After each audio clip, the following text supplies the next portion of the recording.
Buenas tardes con todos. Muchísimas gracias por estar presentes el día de hoy. Vamos a empezar ahora sí con lo que sería la presentación de la charla y también parte de las reglas de convivencia dentro de esta charla. Así que pasamos a la siguiente lámina y recuerden que el mismo día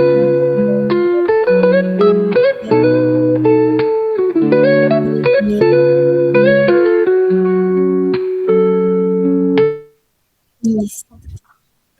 Como les dije, este es el último día del programa, así que hagan todas las acciones, que hagan todo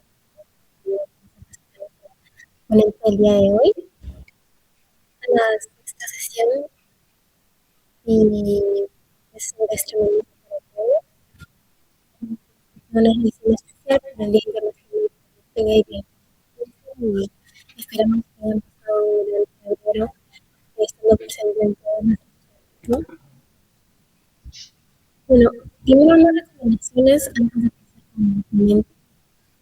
Seamos respetuosos con las personas cuando nos en la reunión, cualquier tipo de mensaje que se envíe tiene que ser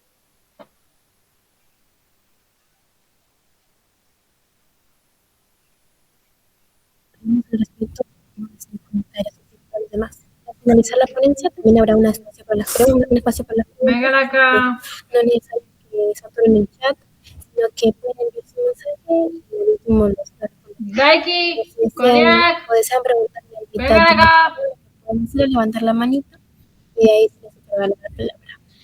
Y finalmente, en la charla. Bien, en unos minutos estaremos enviando de la asistencia, ya que es la última asistencia que pueden marcar Muy bien, antes de pasar con nuestra ponente el día de hoy, vamos a hacer una breve descripción de Jennifer. Jennifer, también conocida como Wamba, se ha caracterizado por unir su pasión por el servicio a los demás, lucha de la democratización y de los conocimientos. También es licenciada en Astronomía en la Universidad de Concepción y magíster en Ciencias, mención en Astronomía de la Universidad de Chile. Hace más de 10 años se dedica en 2020 creó Economía Rapidita, que pueden buscarlo en Instagram. Les recomendamos ver su red social, ya que es muy excelente y pueden encontrar bastante información. Actualmente desempeña como directora de ciencias en la municipalidad de Cerro Navia, siendo la primera mujer en dirigir un departamento de esta índole en Chile. También es docente en cursos para niñas y monitora y coordinadora del proyecto Cazadoras de Estrellas, que también pueden buscar en Instagram, motivando a más mujeres a ser astrónomas. También es mentora del Observatorio Radioastronómico Nacional de Estados Unidos dentro de Chile, acompañando a nuevas generaciones de científicas y científicos.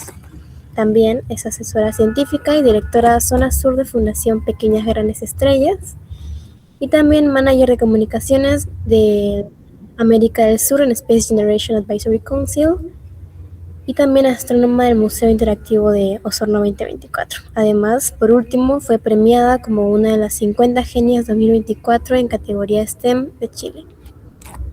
Ahora sí, voy a dejar de compartir la pantalla para dar la palabra a nuestra ponente el día de hoy. Hola, Katherine, hola a todas. Creo que son puras mujeres y, no, veo hombres por ahí, hola a todas y todos.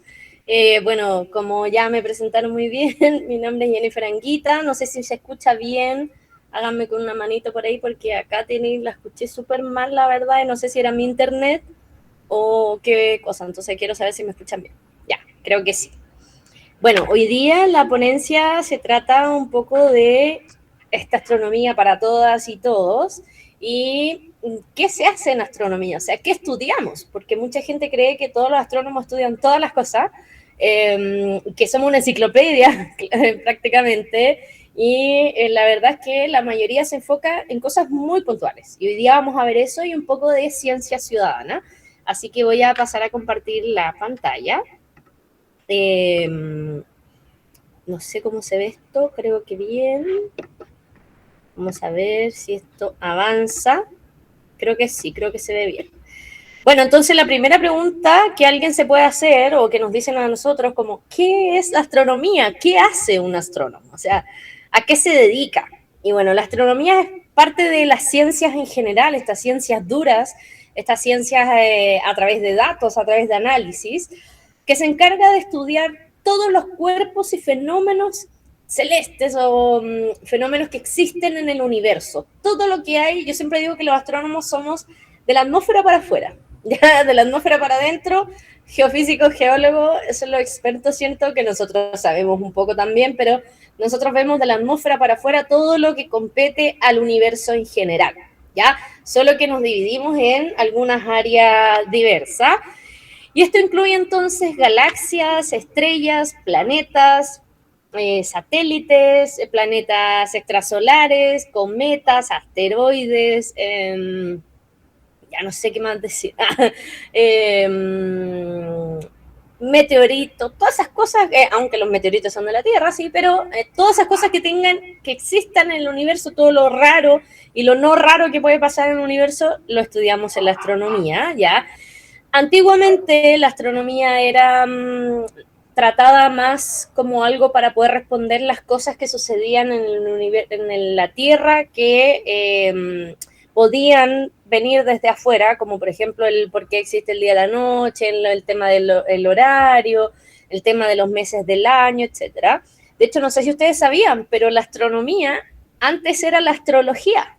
Ya la astrología es como la madre de la astronomía, porque los astrólogos eran los que trataban de responder ciertas cosas o fenómenos que sucedían, como por ejemplo el hecho de que la luna tuviera ciertos ciclos, de por qué el sol en unos meses del año no se levanta tanto del horizonte y en otros meses del año está tan arriba. Entonces la astrología buscaba responder eso. Y de ahí nacieron las constelaciones, por ejemplo, zodiacales, que con esas constelaciones no veían si te iba a ir mal mañana o no, o si ibas a tener trabajo el otro mes o no. Lo que veían era en qué mes del año estamos, porque no existía el calendario como gregoriano que tenemos hoy en día, no había un calendario, se guiaban por la luna, por las estrellas, por el sol. Entonces, sí, la astrología fue previo a, y después ya se desvirtuó un poco eso, y pasó a ser algo más comercial, pasó a ser algo más como esotérico, algo completamente fuera de lo que vendría siendo las ciencias como tal, las ciencias investigativas, las ciencias reales, ¿cierto? Sino pasó a ser una pseudociencia. Y la astronomía en la actualidad, entonces, la que se encarga de estudiar todo esto que yo les digo que está en el universo, ya no solo cómo influye el universo en nuestras vidas, sino que qué pasó hace millones o miles de millones de años atrás, de dónde venimos, dónde estamos hoy y hacia dónde vamos. ¿Ya? Yo creo que esa es una de las grandes interrogantes que tiene la astronomía y los astrónomos, y el por qué hacemos investigación también. Y eso incluye los exoplanetas, las exolunas, la astronomía extragaláctica, la astronomía galáctica, que no es lo mismo, ojo con eso, la astrofísica estelar, la supernova, los agujeros negros, lo que es cosmología, instrumentación astronómica, tenemos cuásares, hay gente que estudia exclusivamente nebulosas, etc. Como les digo, somos científicos, pero no somos enciclopedias, así que la mayoría es experto en un tema en específico. Hay algunos que son expertos, por ejemplo, en exoplanetas y exolunas, ya que como su nombre lo dice, son planetas y lunas exteriores, algo que está fuera de nuestro sistema solar, de nuestro sistema estelar, que como dato también existe un solo sistema solar, ¿ya? Porque me pasa mucho de que cuando veo las noticias en la red o que dicen así como, se encontró en un planeta en otro sistema solar, y me dan ganas de decirle, no, pero yo sé que es un error de siempre, y es que la gente le dice soles a todas las estrellas y le dice sistemas solares a todos los sistemas estelares. Y la verdad es que el único sistema solar es el nuestro, porque nuestra estrella es la única que se llama Sol. Por ende existe un solo Sol y existe un solo sistema solar. El resto son estrellas, que tiene cada una su nombre, y los planetas o los otros sistemas son sistemas estelares, no sistemas solares, por si acaso. Entonces, estos planetas y estas lunas pertenecen a otros sistemas estelares, ¿ya? Orbitan a una estrella diferente al Sol, Los planetas que orbitan a nuestro Sol son 8 oficialmente, antes eran 9. Plutón no es que haya explotado, porque hay gente que me dice, oye, Plutón dejó de ser planeta porque explotó, porque se murió, porque reventó. No. Hoy se me reventó un vaso, no importa. Plutón dejó de ser planeta oficial del sistema solar, pero sigue exactamente en el mismo lugar en donde está, ¿ya? Solo que es demasiado pequeñito para ser considerado un planeta. Como los demás, o sea, es más pequeñito incluso que Mercurio es casi un poquito más grande que la Luna, entonces no le daban las condiciones para poder ser considerado un planeta como los demás, como la Tierra, como Saturno y Júpiter, y así entonces lo quitaron de la categoría oficial y lo pasaron a ser planeta enano, pero no le pasó nada a Plutón, está exactamente igual, ¿ya? Estos planetas entonces que no son los que orbitan a nuestro Sol, son aquellos que están más allá de la heliopausa, más allá de la nube de Oort, ya que vendría siendo como esta burbuja que construye o que sostiene a nuestro sistema solar. Y la primera detección confirmada de un planeta extrasolar se hizo en 1992. Y hasta el año pasado iban alrededor de 6.100 planetas extrasolares detectados, ¿ya? Y uno puede decir, oye, eso es muchísimo. Es muchísimo, comprendiendo de que la tecnología ha avanzado harto en los últimos 30 años, pero es muy poco respecto de la cantidad de planetas que se supone que deberían haber en el universo. De hecho, la teoría dice que por cada estrella que existe en el universo debería existir al menos un planeta, ¿ya? Y solo en la Vía Láctea hay más de 400.000 millones de estrellas. Por ende, deberían haber al menos 400.000 millones de planetas, ¿ya? Y hasta ahora, en 30 años y en 2026 años de la humanidad, desde que tenemos uso de razón y que podemos contar, o más, solo se han detectado 6.100, 6.200 más o menos. Así que definitivamente nos queda muchísimo más por descubrir. Planetas que se parecen a la Tierra, algunos sí, muchísimo. Hay uno que tiene casi un 95% de similitud a nuestro planeta, un 98% creo, pero ese 2% restante marca la diferencia de que no va a existir jamás un planeta como el planeta Tierra, ¿ya? Puede existir con un 99,5% de similitud, pero ese 0,5% marca la diferencia para que no se dé, por ejemplo, la vida inteligente, entre comillas, como le digo yo, como nosotros, para que no hayan seres vivos, para que no hayan plantas, para que no haya vida de algún tipo en ese lugar, ¿ya? O la vida al menos como la conocemos nosotros, porque no, la vida para nosotros es lo que conocemos, puede que haya algo mucho más allá. Así que por eso es que es tan importante cuidar nuestro planeta, porque de verdad que no hay ninguno igual y jamás va a haber probablemente, o si hay alguno está demasiado lejos como para poder ir a habitar ese lugar, ¿ya? Porque el planeta extrasolar más cercano a nosotros está a 4 años luz en Próxima Centauri, que es la estrella más cercana a la Tierra, perdón, al sistema solar, porque la estrella más cercana a la Tierra es el Sol. Próxima Centauri, y está a 4 años luz, o sea que viajando a la velocidad de la luz nos demoraríamos 4 años en llegar, pero la velocidad de la luz son 300.000 kilómetros por segundo. Y hasta ahora, lo más rápido que ha podido viajar hecho por la Tierra, por algún ser humano, ¿cierto?, es 40.000 kilómetros por hora. O sea, nos falta, pero demasiada tecnología para poder viajar alguna vez a la velocidad de la luz, ¿ya?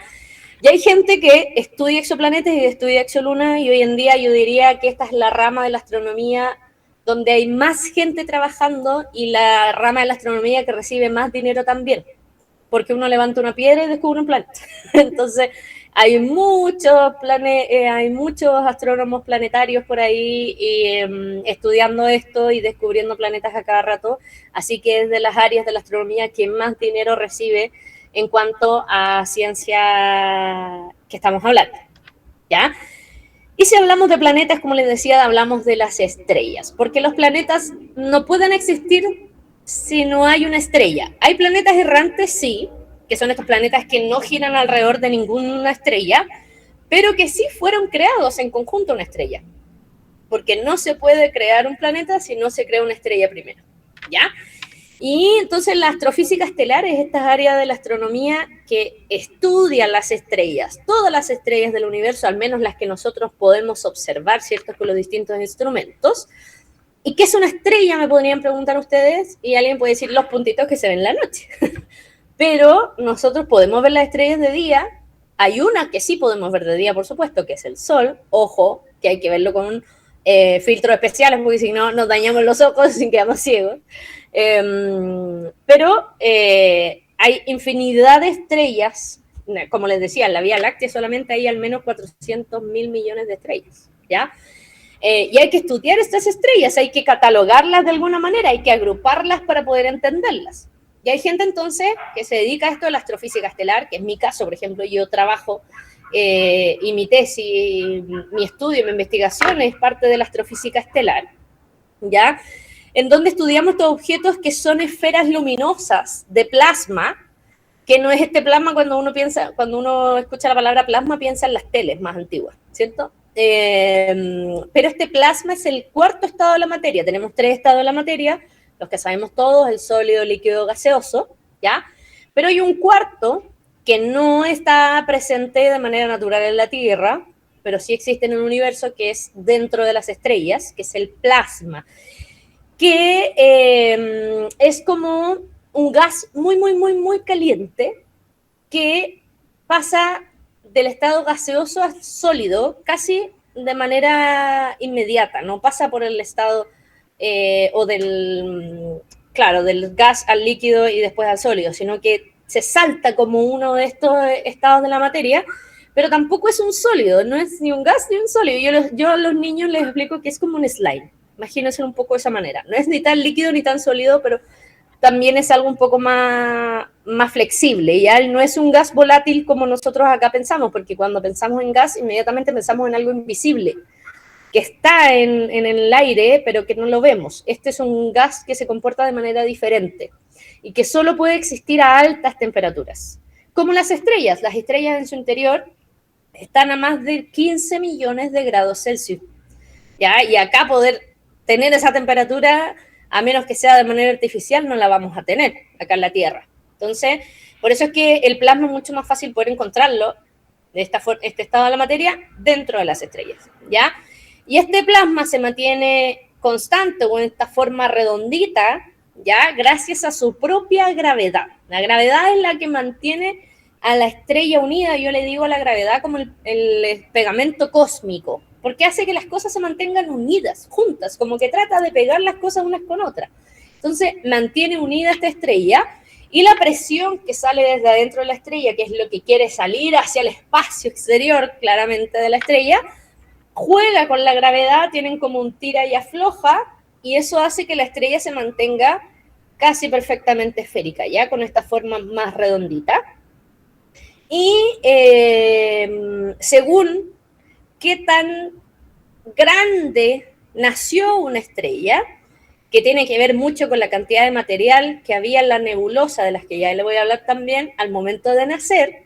Si la nebulosa tenía mucho material, la estrella por lo general va a ser mucho más grande. Si la nebulosa tenía menos material, la estrella va a ser más chiquita. Entonces, según cuánto material tenía la estrella al momento de nacer, o sea, la masa que tiene esta estrella, va a ser cuánto tiempo va a vivir y cómo va a ser su vida, ¿ya? Estrellas de baja masa, como el Sol, que para nosotros el Sol es lo más grande, ¿cierto? Lo más imponente, lo que nos da la vida, que nos da la luz del día, etcétera. El Sol es más bien una estrella enana para el universo. Es súper chiquita, es súper común. Hay estrellas que son 80, 100 veces más masivas que el Sol. Ya son enormes, gigantescas. Entonces, si son estrellas de baja masa como el Sol, terminan su vida como una nebulosa planetaria, ¿ya? Porque no les da la fuerza suficiente para explotar como una supernova.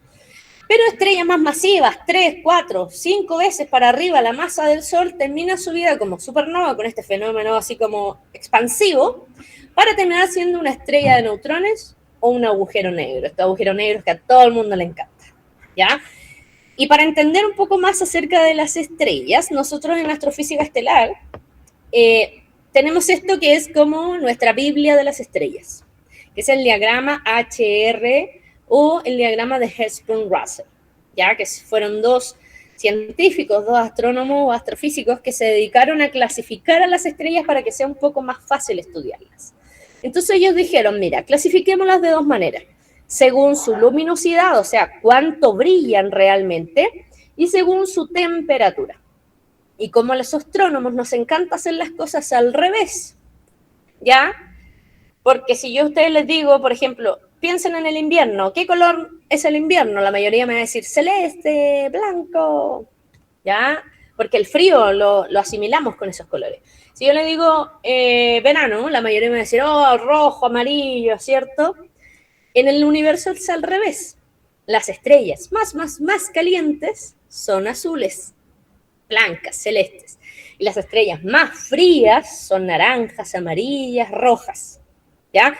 Y de hecho este gráfico va al revés, pues si ustedes ven el gráfico de la temperatura hay unas letras, una B, una A, una O primero, hasta la M. Eso no es desde el 0, por ejemplo, en temperatura a 30.000 Kelvin, ¿ya?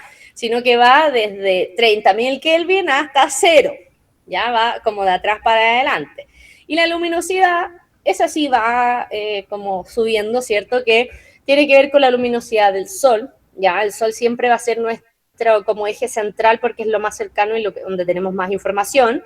Entonces, si algo tiene 20 luminosidades solares, quiere decir que es 20 veces más luminosa que el Sol, ¿ya?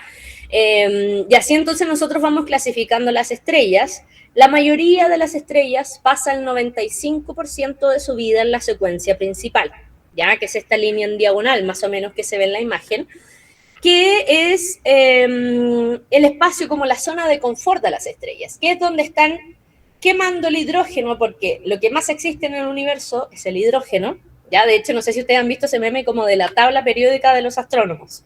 Hidrógeno, helio, otros metales, ¿ya? Porque para nosotros todo es hidrógeno y helio. Entonces, en el universo, la mayoría, no sé, el 95% de los átomos del universo son de hidrógeno, por ende lo que más hay dentro de las estrellas es hidrógeno, y las estrellas pasan el 95% de su vida quemando el hidrógeno, o fusionando el hidrógeno, dos átomos de hidrógeno para convertirlo en helio, ya como para crecer, por decirlo de alguna manera, para envejecer, y luego ese otro 5% lo pasan entre como evolucionando hasta morir, ¿ya? Y ese 95% es la secuencia principal. ¿Cuánto tiempo están las estrellas en la secuencia principal? Como les digo, va a depender de la masa que tiene una estrella. Si la estrella es muy masiva, va a ser más gigante azul y más luminosa, con más temperatura, y va a evolucionar muchísimo más rápido, va a vivir unos par de millones de años y va a explotar, ¿ya? Si hay una estrella que es más chiquita como el Sol, va a pasar unos por lo menos 10 gigayears o 10.000 millones de años en la secuencia principal, para después evolucionar, crecer, convertirse en una gigante roja y terminar como una supernova, ¿ya?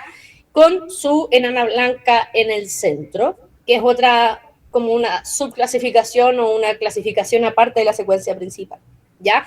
Hay varias estrellas, por ejemplo, las supergigantes rojas conocidas, o las más conocidas son Antares, que vendría siendo Alpha Scorpii, que vendría siendo la estrella principal de Escorpión, o Betelgeuse, que es alfa de Orión, Alfa Orionis, que vendría siendo la estrella principal de la constelación de Orión. Esas son las más conocidas supergigantes rojas que se está esperando, especialmente Betelgeuse, que en algún momento explote, o que nosotros veamos en realidad eso, porque a la distancia a la que están de nosotros, que son un par de miles de años, quizás si nosotros vemos hoy día a la supernova de Betelgeuse, significa que hace miles de años ya explotó. O si explota hoy día, jamás la vamos a ver nosotros, nuestra generación, como una supernova, sino que la van a ver generaciones de miles de años más. ¿Ya? Entonces, así de impredecible es un poco el universo. Denme un segundito, voy a pedir algo porque me voy a quedar sin luz y vuelvo a...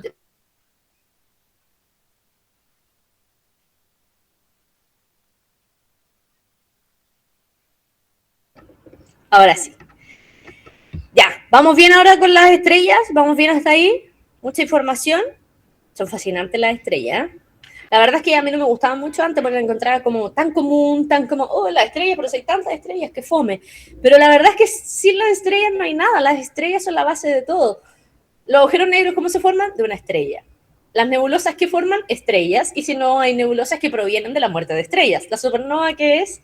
La muerte de una estrella. La galaxia, ¿qué es? Es un conjunto de estrellas. Entonces, todo depende de las estrellas. Es la base de nuestro universo. De hecho, los únicos objetos que brillan por sí solos en el universo son las estrellas o fenómenos provenientes de las estrellas, ya como la supernova de emisión o la supernova o la nebulosa de emisión. Ya ve, todo tiene que ver con las estrellas. Y entonces, como yo les decía, hay otra rama de la astronomía que está muy relacionada a la astrofísica estelar, pero que estudia algo como muy en específico, que es el de las supernovas, ¿ya? Los que estudian las supernovas son aquellos que se dedican a observar estos fenómenos instantáneos y momentáneos en el cielo que provienen de la muerte de estrellas masivas. Es una muerte caótica. Aquí hay explosión así, pero que devuelve tanto material al medio interestelar que después ese mismo material puede formar nuevas estrellas, que es capaz de hacer salir de su órbita a planetas o tragar otras estrellas o hacer que estrellas se separen y vuelen lejos entre ellas. O sea, es algo bastante caótico en el universo, pero es un fenómeno muy bonito de observar, ¿ya? Como les digo, se espera que Betelgeuse, al ser una supergigante roja, su explosión de supernova sea tan potente y tan brillante para nosotros que se va a ver como una luna extra. Así de grande va a ser la luminiscencia, porque hay supernovas que son a veces más pequeñitas y que aparecen como una estrellita nueva nomás y después desaparece después de un par de días o semanas, ¿ya?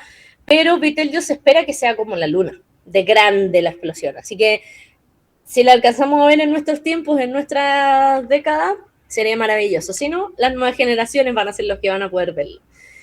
Entonces, estas supernovas están muy relacionadas a la astrofísica estelar, provienen de la muerte de estrellas muy masivas.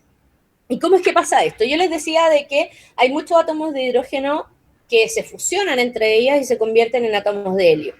Luego los átomos de helio en otra capa, a medida que va evolucionando la estrella, se fusionan entre ellos y viene el carbono. Del carbono viene el nitrógeno, el oxígeno y así siguen hasta el último elemento que se puede formar dentro de una estrella, que vendría siendo el hierro. Y no todas las estrellas pueden formar hierro. Nuestro Sol, por ejemplo, no puede formar hierro porque no tiene la masa suficiente para crearla. ¿Por qué? Porque el hierro necesita de altas energías, altas temperaturas para poder formarse. Y nuestro Sol no lo tiene. Y la energía, la masa para poder hacer esta reacción. Sí, las estrellas más masivas. Entonces, al momento de llegar a formar el hierro, es porque la estrella ya no da más. Es como, hice demasiado trabajo en mi vida, necesito reventar, estoy agotada, reviento, ¿ya? Y esa forma de reventar, entonces, en esta supernova, porque ya la estrella es incapaz de sostener la presión de degeneración de los electrones que están en su centro, y las lleva entonces a comprimirse tan rápidamente que colapsa el núcleo y colapsa las capas más externas. Las capas más externas revientan hacia afuera y el núcleo colapsa hacia adentro, como que implosiona. Porque cuando nosotros escuchamos la palabra colapsar, inmediatamente pensamos en algo como explotando. Pero en el universo, cuando hablamos de la gravedad, por ejemplo, o de núcleos que están colapsando, quiere decir que se están haciendo cada vez más pequeños, pero sin perder material. O sea, se están comprimiendo, como implosionando, ¿ya? Y eso entonces lleva a formar objetos que son muy pesados, con mucha masa, pero en un volumen, en un espacio más pequeño. Y eso quiere decir que es un objeto más denso. Y cuando tenemos objetos más densos que tenemos estrellas de neutrones o tenemos agujeros negros. En el caso, por ejemplo, de la imagen que tenemos acá en la pantalla, tenemos la estrella de neutrones, que es la típica que se puede formar luego de una supernova, ya que tiene que ver con que la estrella original tenía 10 masas solares aproximadamente, ¿ya?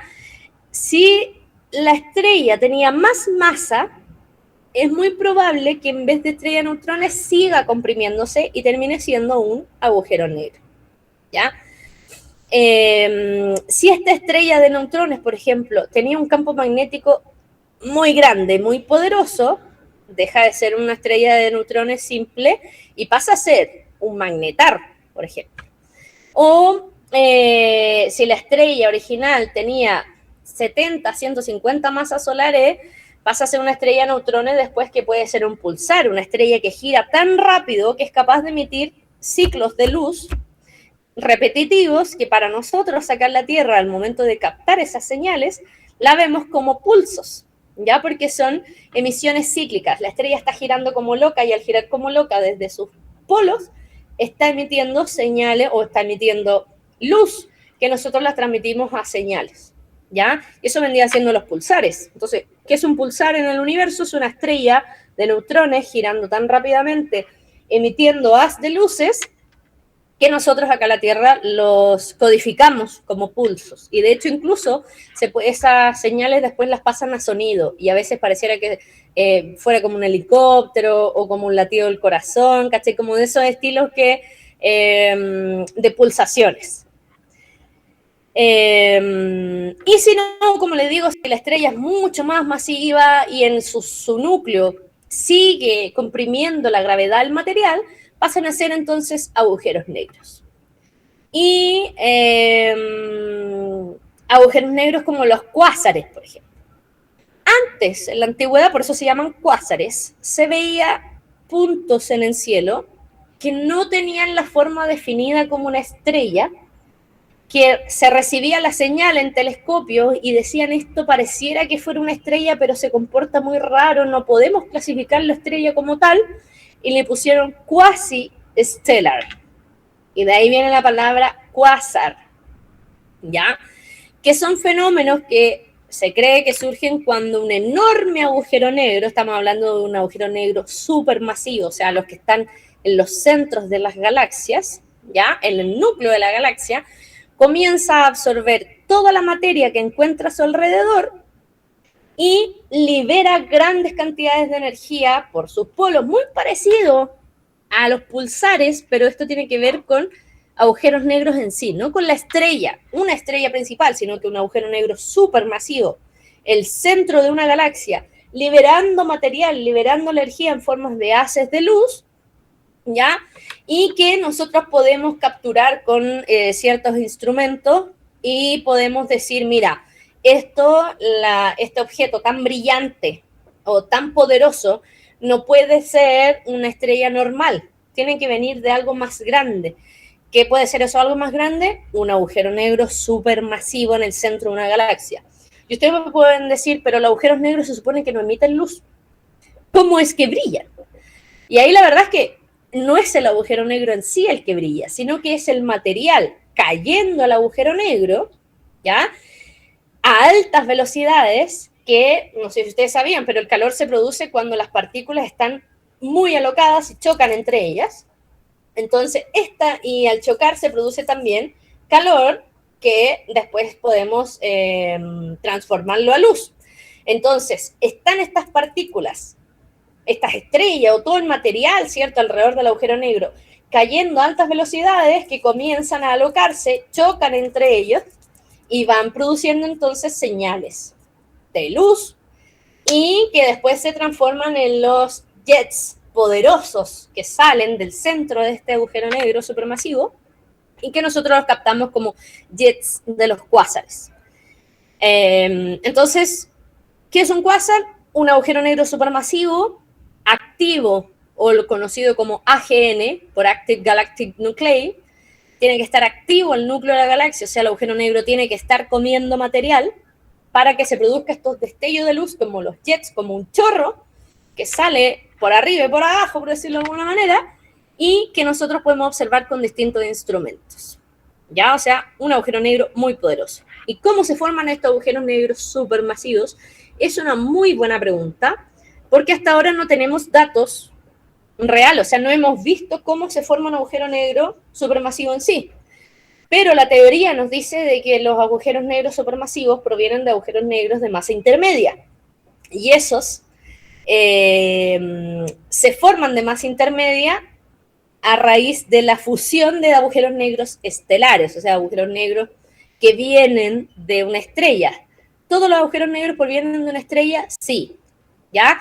Estos mini agujeros negros, por efecto de la gravedad, comienzan a fusionarse, a juntarse, y estos agujeros negros con otro agujero negro un poco más grande comienzan a juntarse, ¿cierto? Se pegan, forman un agujero negro intermedio, y esos agujeros negros intermedios con otro agujero negro intermedio se juntan y forman un agujero negro supermasivo, ¿ya? Es como una cadena, pero todo proviene de una estrella. Otra área de la astronomía que tenemos son las nebulosas, que, como su nombre lo dice, son nubes difusas en el cielo que no se pueden ver a simple vista. Tienes que usar telescopios porque son súper opacos para nuestros ojos. Si a veces ustedes ven nubes, si van en un lugar donde está, especialmente en el hemisferio sur, que está demasiado despejado, no tienen nada de contaminación lumínica, una noche de verano maravillosa, sin luna, sin nada, y ven unas nubecitas en el cielo, esas pueden ser algunas nebulosas, sí, muy difusas, o pueden ser también las galaxias pequeña y gran nube de Magallanes, que al principio se creían que eran nebulosas y después se dieron cuenta que en realidad eran galaxias, ¿ya? Pero nebulosas, verlas así normal, casi sin telescopio, es súper difícil. Ya tiene que ser una noche maravillosa como las que tenemos en el norte de Chile para poder observar estos objetos, ¿ya? ¿Y qué son las nebulosas? Son concentraciones de gas y de polvo interestelar. Volvemos a lo mismo, no es este gas volátil que tenemos en la Tierra, incoloro, a veces oloroso, ¿ya? Sino que es un gas en forma de plasma, ¿cierto? Y un polvo interestelar que más que polvo que se levanta por la Tierra molida, es más bien este polvo proveniente de objetos masivos que se deshicieron. Ya son como rocas diminutas, ¿ya?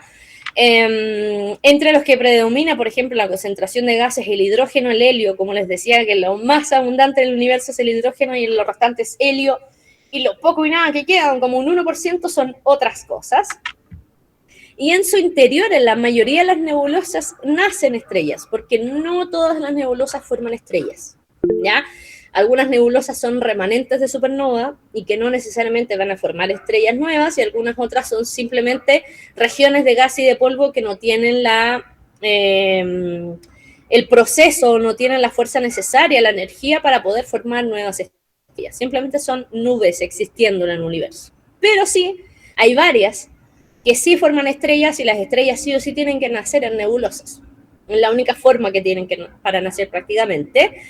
¿Y cómo nacen? Esta nube de gas y de polvo, por la gravedad, comienza a colapsar. ¿Qué quiere decir eso? Que todo comienza a juntarse. A veces ese colapso proviene de fenómenos que sucedieron cerca de ella, quizás una supernova, quizás una fusión de dos estrellas, ¿ya? Eso hizo que esta nube como que dijera, ay, me aloqué, necesito hacer algo, colapsé, no puedo más, y empieza a juntar ese material en algo más redondo, ¿cierto? Porque la gravedad tiende a hacer todo redondito, y forma una estrella que después queda con un disco de polvo y de gas alrededor, que es el disco protoplanetario, porque forman los planetas, ¿ya? Entonces, hay gente que se dedica a estudiar exclusivamente cuásares, hay gente que se dedica a estudiar exclusivamente nebulosas, supernovas, o estrellas, por ejemplo, binarias, que fue el área en la que yo me dediqué, que son estrellas puntuales del universo. Pero también hay un área más hacia afuera, por decirlo de alguna manera, que es la astronomía galáctica. Se denomina astronomía galáctica a la investigación exclusiva de nuestra Vía Láctea. Es como decir, cuando alguien se dedica a estudiar exclusivamente Perú, exclusivamente Chile. Y uno dice, ¿pero para qué? Si hay muchos planetas, o sea, muchos países. Pero uno dice, no, pues yo necesito estudiar mi país exclusivo porque necesito saber algo respecto de por qué existe en nuestro país y no en otro lado. Lo mismo pasa aquí. Hay gente que sabemos que existen miles de millones de galaxias, pero necesitamos estudiar nuestra casa primero para saber cómo son el resto de las casas, ¿ya? Y así entonces se estudia esta hermosa galaxia espiral, barrada, ya donde se encuentra nuestro sistema solar y que según las observaciones, las mediciones que se han hecho, posee una masa de 10 elevada a 12 masas solares. O sea, un 1 con 12 ceros, todo eso veces la masa del Sol. ¿Ya? Que la masa del Sol ya es como 3,31 ceros kilogramos. ¿Ya? Es un número gigante, ya es súper difícil hasta de pronunciar. Pesa muchísimo, masa muchísimo, ¿ya? Y esta galaxia se divide en 3 partes bien diferenciadas, que es el halo, o lo más externo, como una burbuja que protege a la galaxia, el disco, que como su nombre lo dice, es como un huevo frito estirado, y el bulbo, o lo del centro, ya donde está el núcleo de la galaxia, donde hay un agujero negro supermasivo, pero que está en pausa, está durmiendo, no está activo, por eso no somos un cuasar, ¿ya? Si se va a activar alguna vez, no lo tenemos idea. ¿Se activó alguna vez? No tenemos idea. Solo sabemos que existe un agujero negro supermasivo en pausa en el centro de la Vía Láctea, que la distancia del Sol, por ejemplo, hasta el centro de la Vía Láctea es de unos 30.000 años luz. O sea que nos demoraríamos 30.000 años viajando a la velocidad de la luz en llegar al centro de la galaxia. Muchísimo tiempo. Nadie jamás, yo creo que va a hacer eso. ¿Y cuánto mide la galaxia completa? Alrededor de, ¿cuántos? A ver, 100.000 años luz. Gigantesca, ¿ya? No demoraríamos mucho tiempo en recorrer esta Vía Láctea completa, pero que es maravillosa porque ahí estamos nosotros, ahí se dio un pequeño planeta llamado Tierra, donde estamos nosotros, donde existe la vida, ¿cierto? Vivíanse aprendiendo acerca de esta galaxia. Galaxia que nosotros la vemos así. Y ustedes dicen, algunos me dicen, oigan, pero nosotros nunca hemos visto la galaxia. Yo le digo, yo estoy casi segura que sí la has visto. A menos que vivas en Nueva York, ¿cierto? Que ahí no se ve ni una estrella, ¿cierto? Pero nosotros que somos de América del Sur, con cielos un poco más despejados, si han ido, por ejemplo, a un cerro, en una noche de verano, sin contaminación lumínica y despejadito, ¿cierto? Sin nubes ni nada, por lo general, especialmente en las noches de invierno, se ve una franja como una nube larga sobre nuestras cabezas. En el verano también se ve, pero bien tarde, como a las 4 de la mañana. ¿Ya? En cambio, en el invierno se ve desde muy temprano. ¿Qué se ve ahí? ¿Qué es esa franja? ¿Qué es esa nube larga sobre nuestras cabezas? No es una nube, es el brazo de la Vía Láctea en donde nosotros vivimos. ¿Ya? Uno de los brazos de esta galaxia que se llama el brazo de Orión. Ahí vive el brazo de Orión. O sea, nosotros estamos en el brazo de Orión, pero vemos el brazo de Sagitario, ¿ya? Que atraviesa la constelación de Sagitario también, pero no tiene nada que ver con esto de los signos zodiacales hoy en día. Y, de hecho, este brazo, que es el que contiene el agujero negro supermasivo de nuestra galaxia. La punta de la flecha de Sagitario, junto con la cola de Orión, estoy hablando de las constelaciones, apuntan directamente al centro de la Vía Láctea, o sea, a donde existe el agujero negro supermasivo.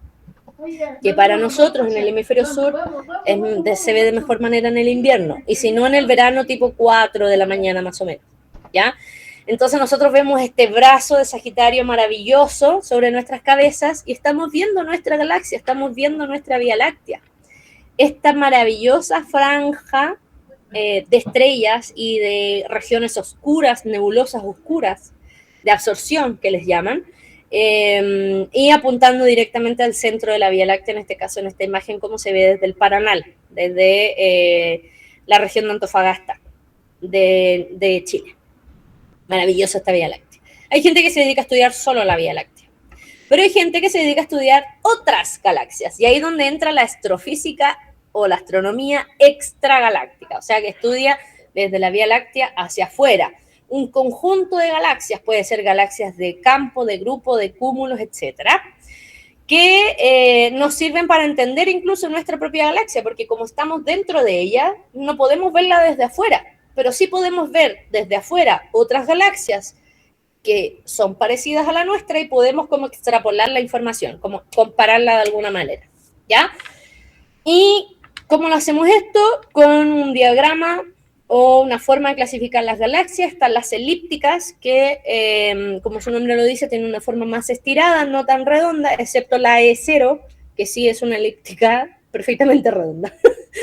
Pero son galaxias ya viejas, prácticamente muertas, sin formación de estrellas. Están las galaxias espirales, las espirales normales, que no tienen barra en su centro, sino que desde un punto empiezan a salir los brazos, y están las espirales barradas, como la Vía Láctea, que tienen una barra en su centro y que desde esa barra salen los brazos, no desde el centro mismo. Y también están las galaxias irregulares, que como su nombre lo dice, que no tienen forma definida, no son ni redondas ni alargadas, ¿ya? Y que suelen ser las galaxias que tienen los colores más bonitos, porque como son irregulares, tienen una mezcla de cosas, mezcla de formación de estrellas, que a veces se ve morada, verde, azul, celeste, amarillo, ¿cierto? Y son maravillosos también de estudiar. Y, como les decía, son conjuntos de cosas, no es solo una galaxia en sí. Nuestra Vía Láctea, por ejemplo, pertenece a un vecindario galáctico que se llama el grupo local, donde está Andrómeda, ¿ya? Donde están las galaxias irregulares de la pequeña y la gran nube de Magallanes, ¿cierto? Hay unas como Leo 2, etcétera, etcétera. Son 50 galaxias que viven juntas gracias a la gravedad. Y ese grupo local se une a otro grupo de galaxias que forman un cúmulo de galaxias. Después este cúmulo de galaxias se relaciona con otro cúmulo de galaxias y forman un supercúmulo de galaxias, ¿ya? Como el nuestro, que nosotros vivimos en el cúmulo de Virgos, no en el supercúmulo de Virgo, en el cúmulo de Virgo, ¿ya?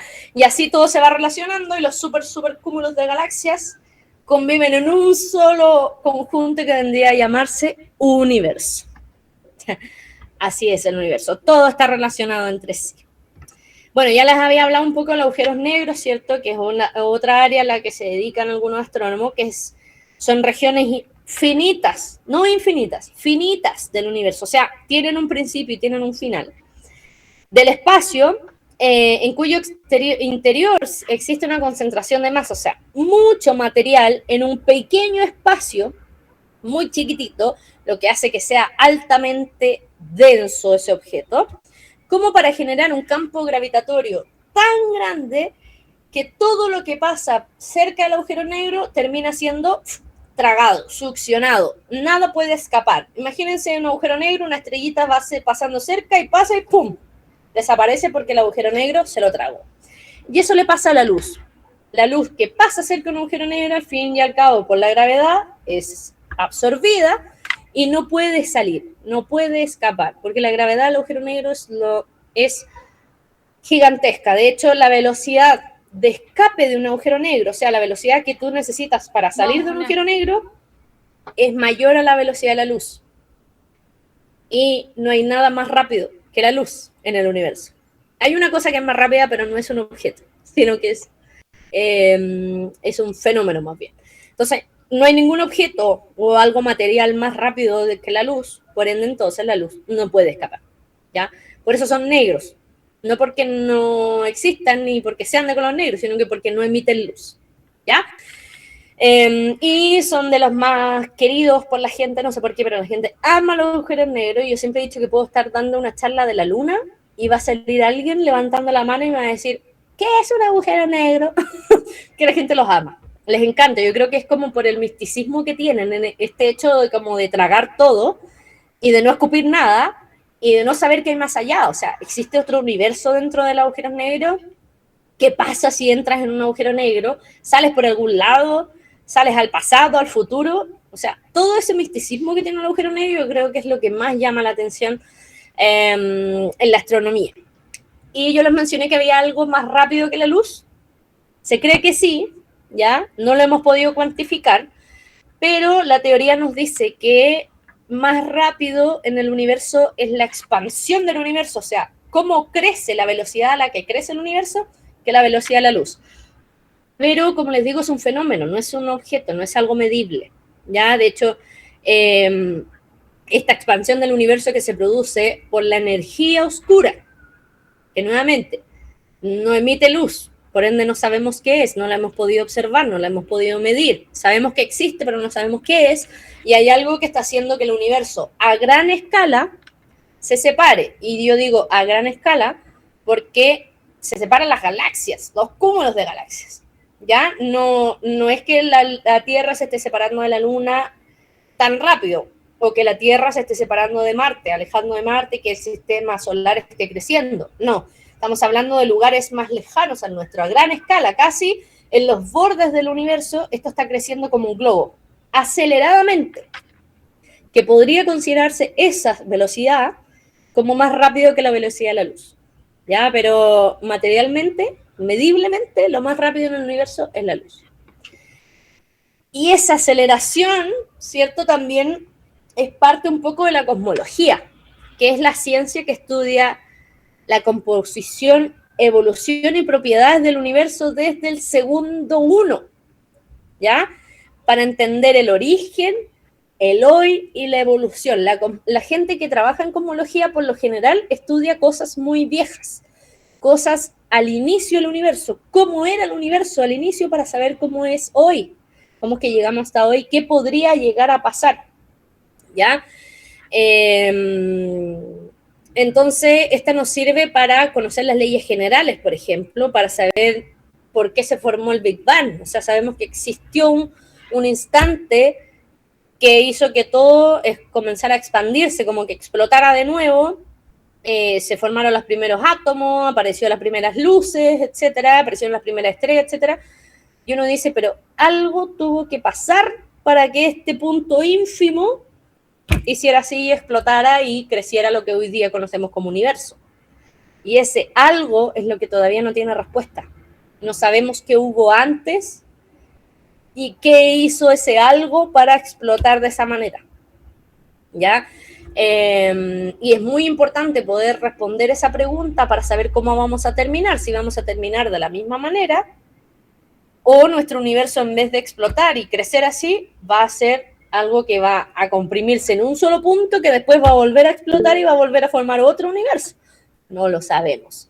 Esas cosas son una de las preguntas que trata de responder la cosmología, ¿ya? ¿Cómo es que pasó todo ese desastre hace 13.800 millones de años para que llegáramos al hoy? Y para lo que va a pasar. No sabemos en cuánto más, porque tampoco sabemos cuánto va a vivir el universo. Puede que se acabe hoy día, puede que se acabe en 800.000 millones de años más, no lo sabemos, ¿ya? Y todo este estudio es gracias a una rama que se llama la instrumentación astronómica, o sea, todo lo que tiene que ver con la construcción, mantención, reparación y evolución de estos instrumentos que nos permiten observar el universo de distintas maneras.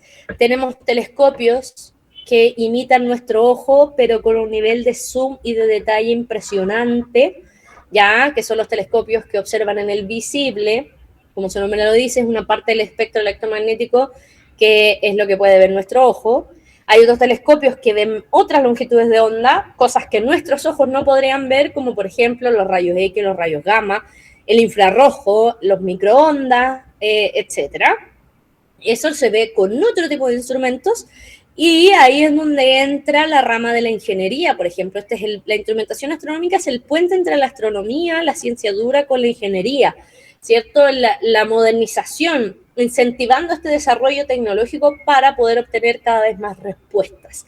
Sin este avance tecnológico, nosotros seguiríamos pensando, por ejemplo, que lo que existe en nuestra bóveda celeste es lo único que hay, no hay nada más allá. O sea, no sabríamos que existen otras galaxias, que nosotros estamos dentro de una de las miles de millones de galaxias en el universo, y algunos seguirían pensando, por ejemplo, que la Tierra es el centro de este universo que hace 100 años atrás fue parte de un gran debate en donde se respondió si el universo terminaba ahí donde nosotros vemos el cielo o seguía más allá.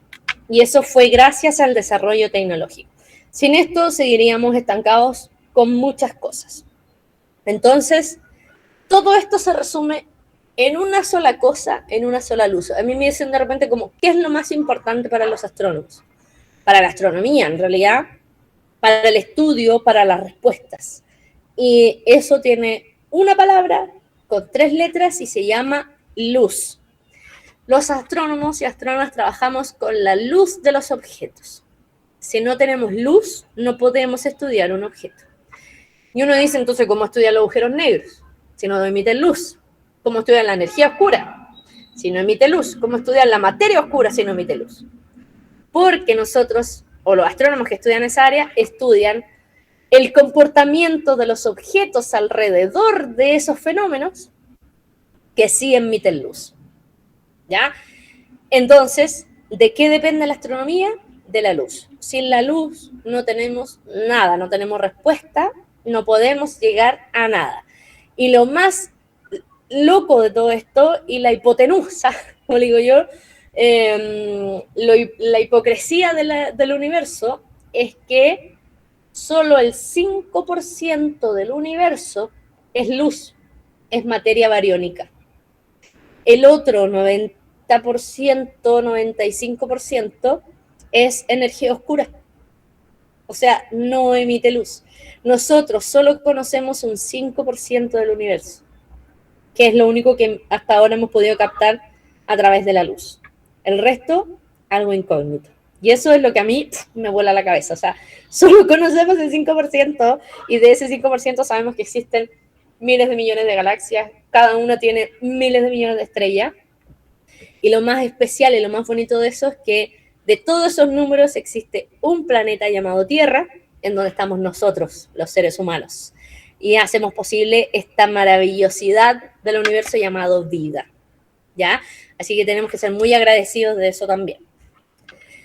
Y nosotros entonces como seres humanos podemos estudiar todo esto, sí, a través de la ciencia, a través del estudio de la astrofísica, etcétera. Y algunos pueden decir, pucha, que me pasa mucho, que me dicen, oh, mi sueño era ser astrónomo cuando chico, pero no me dio la cabeza, no era tan inteligente. De partida, no hay nadie tan inteligente ni nadie tan tonto. Simplemente hay algunos que somos más obstinados y nos gusta estudiar cosas más raras, ¿ya? Y somos muy porfiados y somos muy así como determinados y nos gustan las matemáticas, nos gusta la física y nos dedicamos a esa área. Y hay otros que prefieren optar por otros caminos, ¿ya? Pero en la astronomía no solo gente cerebrito, sí es verdad que hay gente que es muy inteligente para eso, pero todos tenemos distintas inteligencias y distintas habilidades, ¿ya? Y a lo mejor a ustedes quisieron estudiar astronomía y no les dio, o no quisieron, prefirieron optar por otros caminos, pero sí les gusta la ciencia, les gustaría aportar a la ciencia desde su realidad. Y ahí es donde entra la ciencia ciudadana, ¿ya? Que es un movimiento que busca facilitar el acceso de las personas de todos los ámbitos, de todas las carreras, a la generación de conocimiento, ¿ya? De acuerdo a la Organización de las Naciones Unidas. O sea, la ONU definió con la ciencia ciudadana de esta manera, ¿ya? Para la educación, la ciencia y la cultura. Esta manera de hacer ciencia, entonces, se propone como una forma de democratización de los conocimientos, que es una de las áreas a las que yo me dedico también, o sea, democratizar el conocimiento, que todas y todos tengamos acceso a la ciencia, al conocimiento, que todas y todas seamos parte, ¿ya? Contrarrestando la desinformación y orientando la labor científica, o sea, que todos podamos colaborar a responder preguntas con datos, ¿ya?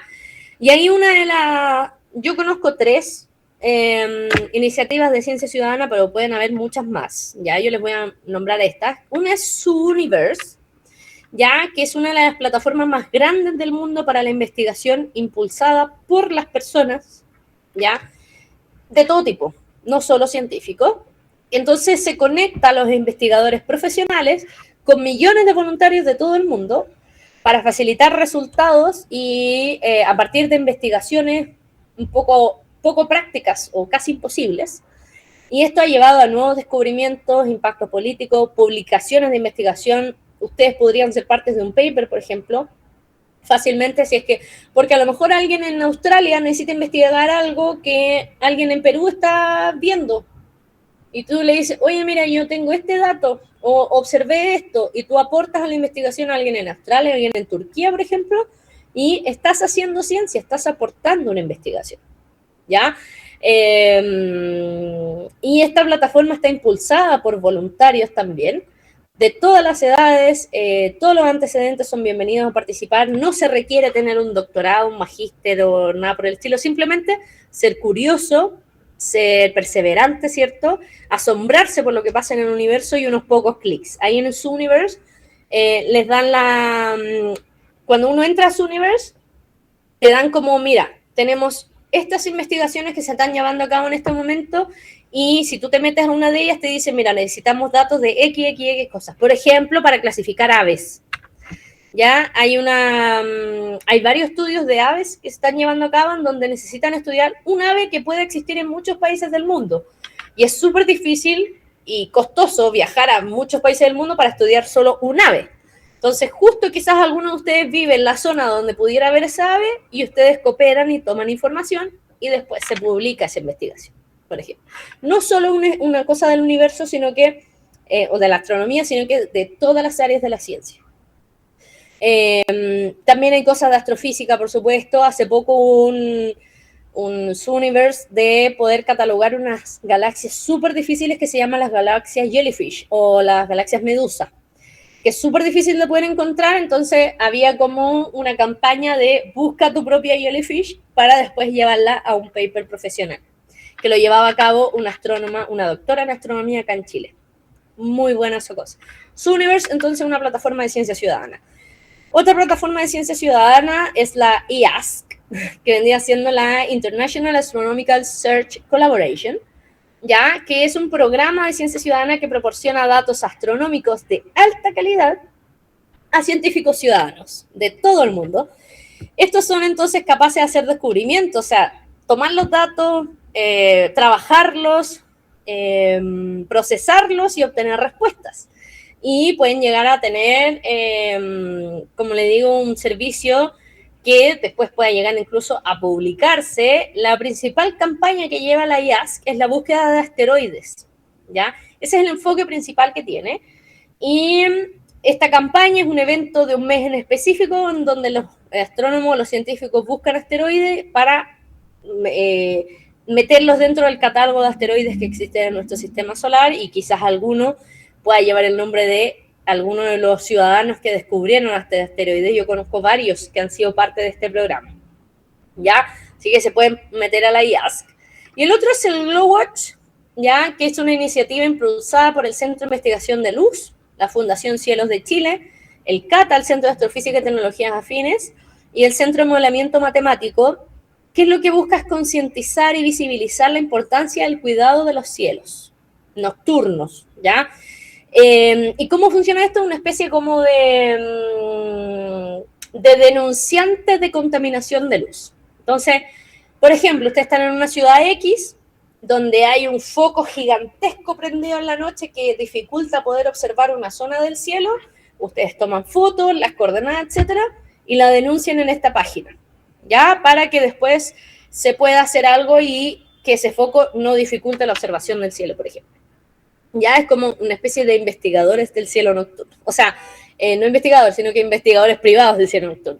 Y así mejorar la preservación del medio ambiente y la calidad de la vida de las personas, por supuesto. Y esas son las como campañas de ciencia ciudadana que yo quería compartirle a ustedes. Y el Astronomía para Todos, yo quería explicarles como las distintas áreas que existen y las distintas áreas en las que nosotros estudiamos. Y que ustedes, si es que alguno está interesado en estudiar astronomía, pueden ser parte. Y si no, si ya no van a estudiar astronomía por X cosa o porque creen que no tienen la edad, etcétera, pueden hacerlo a través de la ciencia ciudadana, también colaboran en alguna de estas áreas. Así que eso, muchas gracias. Espero que les haya gustado esta charla, que hayan disfrutado de lo que les conté. Les hice un resumen muy general de lo que hacemos, porque como les digo, hay gente que trabaja en algo muy específico de lo específico de lo específico. Por ejemplo, yo trabajaba en astrofísica estelar, pero específicamente en estrellas binarias, que es un tipo de estrellas que existen en el universo que son más comunes de lo que se creería, pero no estudio todas las estrellas del universo, sino que estudié un par de la Vía Láctea, de hecho. Así que eso, no sé si tienen preguntas. Agradecerles nuevamente. Si me pueden seguir en mis redes sociales, Astronomía Rapidita, ahí me encuentran. Si quieren hacerme alguna pregunta por redes sociales, también la puedo hacer. Siempre estoy respondiendo todos los mensajes. Y si no, la pueden hacer por acá también. No sé cómo lo hacemos. Si abrimos micrófono, leemos el chat, ¿cómo lo hacemos? Muchas gracias por tu participación y ponencia. Ha sido genial poder escucharte.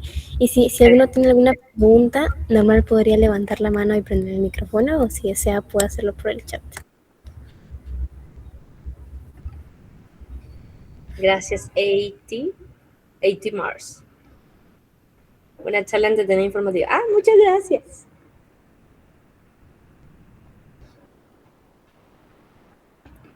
No sé si hay preguntas. Voy a dejar de compartir para que me vean más grande. Uy, tan buena fui que no hay preguntas. Oriana tiene una mano levantada.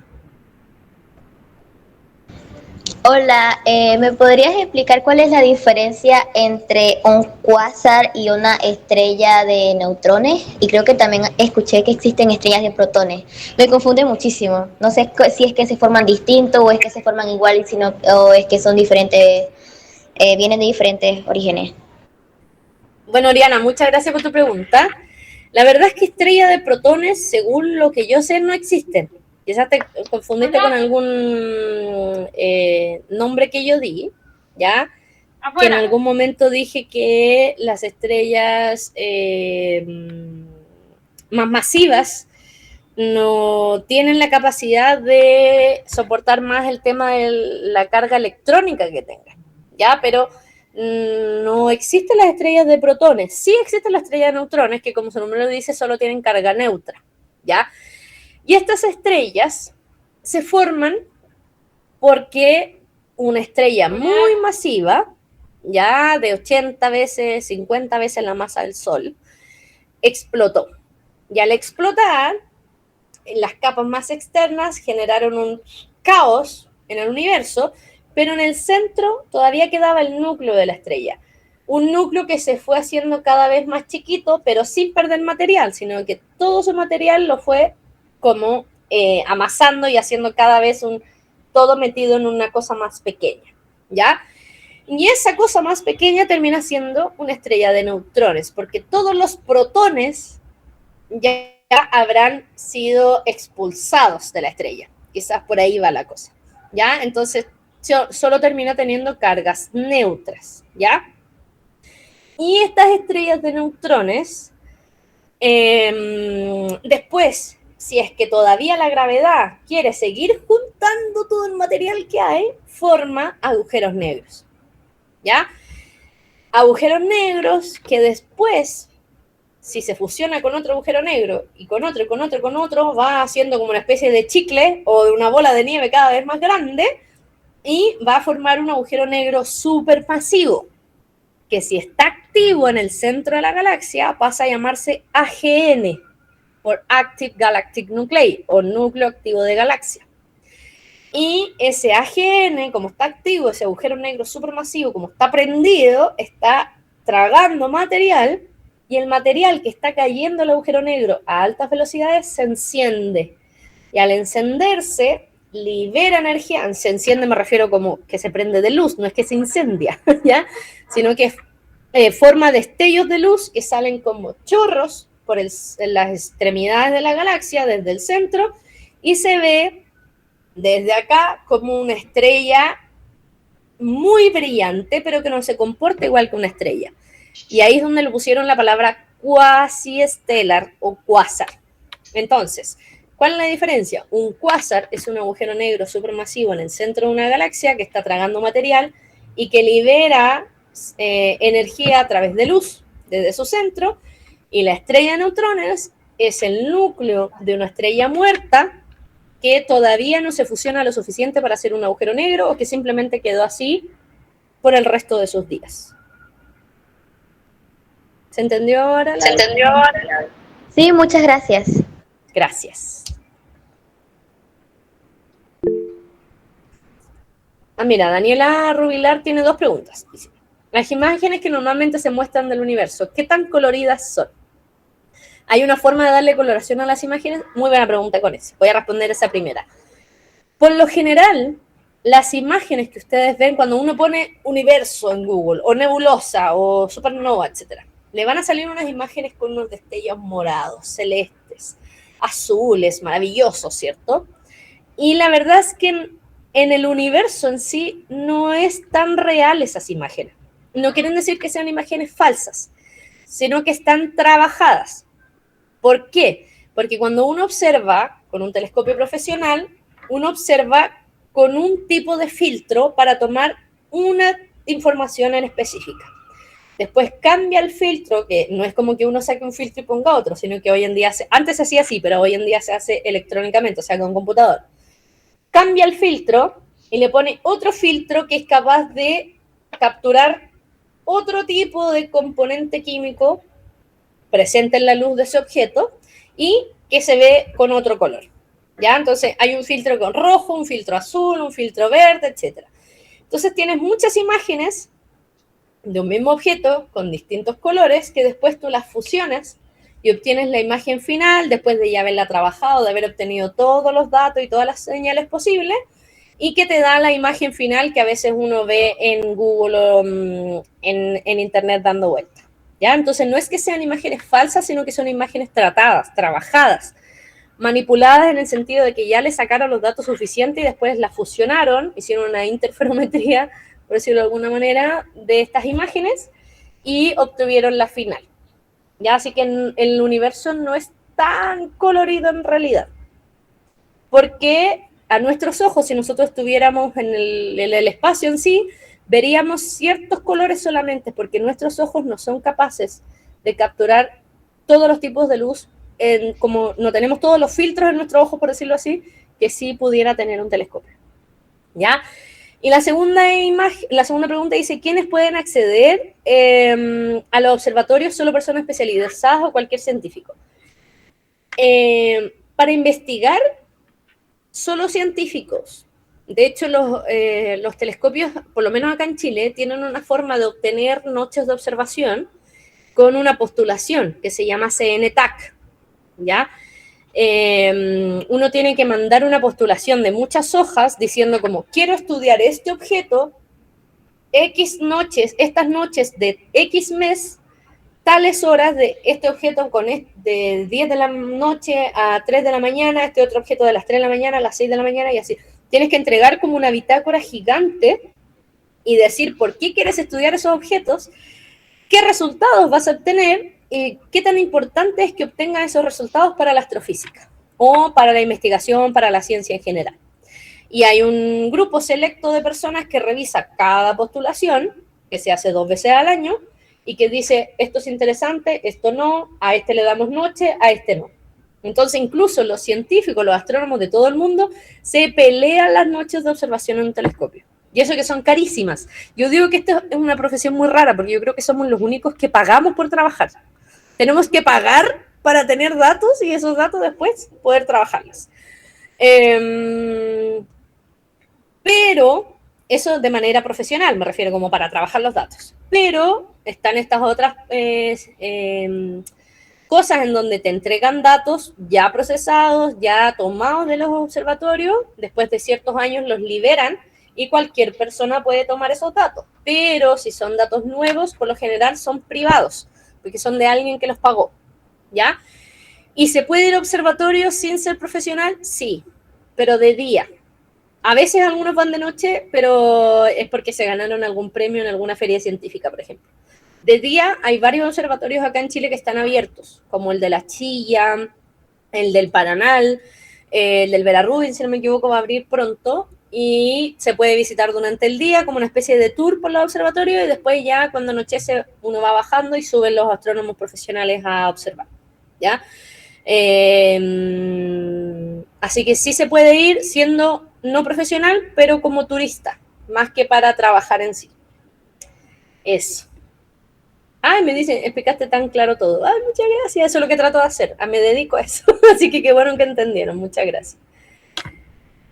Bueno, en honor al tiempo, no sé si tienen más preguntas. Yo les agradezco enormemente el haber estado conmigo. Espero que les haya gustado. Nos vemos en una próxima oportunidad, ojalá. Y quizás si son de Chile, Santiago, nos podemos juntar algún día a conversar sobre el universo. Muy bien, excelente. Muchísimas gracias por estar presente en la charla del día de hoy. Espero que a los demás también les haya gustado. Y bueno, ya para palabras finales, les recuerdo, chicos, que el formulario ya es enviado por el chat, la asistencia, no se olviden de marcar. Ha sido un gusto tenerlos hasta hoy día. Cualquier cosita nos escriben en privado, ya saben, mi número lo mandé por el chat del Meet. Y ahí nos estamos viendo, chicos. Muchísimas gracias por ser parte del programa y también a ti. Nos vemos en una siguiente oportunidad. Nos vemos, gracias. Cualquier pregunta al Instagram. Chao, chao. Chao.